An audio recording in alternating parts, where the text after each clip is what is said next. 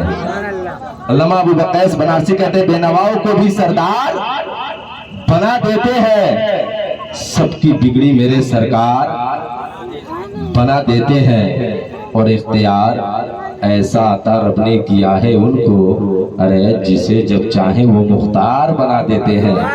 اختیار ایسا عطا رب نے کیا ہے ان کو، جسے جب چاہیں وہ مختار بنا دیتے ہیں۔ اور آگے لکھتے ہیں کہ میری تقدیر بنانا انہیں مشکل کیا ہے، ارے جب وہ لکڑی کو بھی تلوار بنا دیتے ہیں۔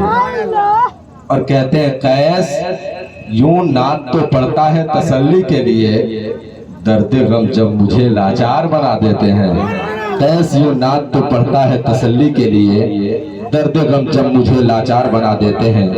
نعت رسول پاک ایسا وادی ہے جہاں پہنچنے کے بعد ایک عاشق رسول کا دل مچل مچل اٹھتا ہے۔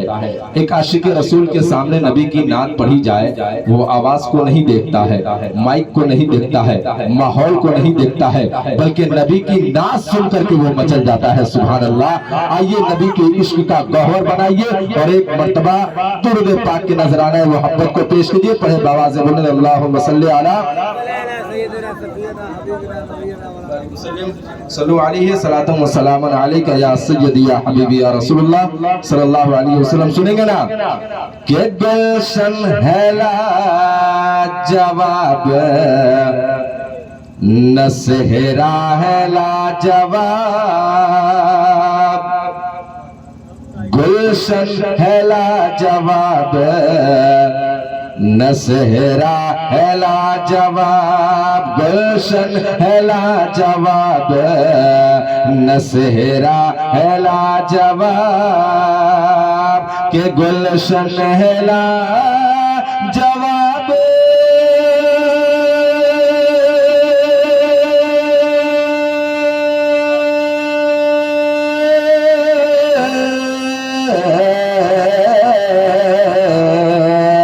گلشن ہے لاجواب، نہ صحرا ہے لاجواب، صحرا ہے لاجواب۔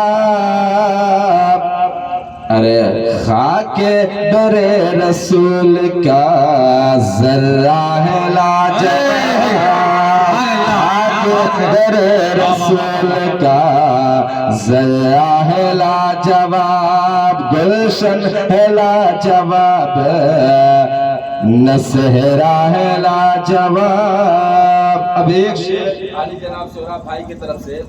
آج ہمارا معاشرہ، ہمارا سماج، ہمارے عزیز سمجھتے ہیں کہ اللہ تبارک و تعالیٰ نے صرف دنیا میں لذت رکھا ہے، دین میں نہیں ہے۔ لیکن یقین جانو دوستو، جسے دین کی لذت مل جائے اس کے دل میں دنیا کی محبت کا کوئی حق نہیں ہے۔ آپ ملاحظہ کیجئے ہمارے دل میں کتنے رشتے ہیں؟ دو رشتے ہیں، ایک رشتہ خون کا تو دوسرا رشتہ ایمان کا۔ لیکن مسلمان وہ نہیں ہے جو خون کے رشتے کو اہمیت دے دے، مسلمان وہ نہیں ہے جو خون کے رشتے کو اہمیت دے دے۔ ارے مومن تو وہ ہے جب بات آ جائے ایمان کی تو خون کے رشتے پر ایمان کے رشتے کو اہمیت دے دے، تب جا کر کے قابل۔ آپ کہیں گے مولانا کیسے؟ آئیے میں آپ کو سمجھانا چاہتا ہوں، بتانا چاہتا ہوں۔ آپ نے تاریخ پڑھا ہوگا حضرت بلال کا۔ بلال جو حبشی غلام تھے، کالے کلوٹے،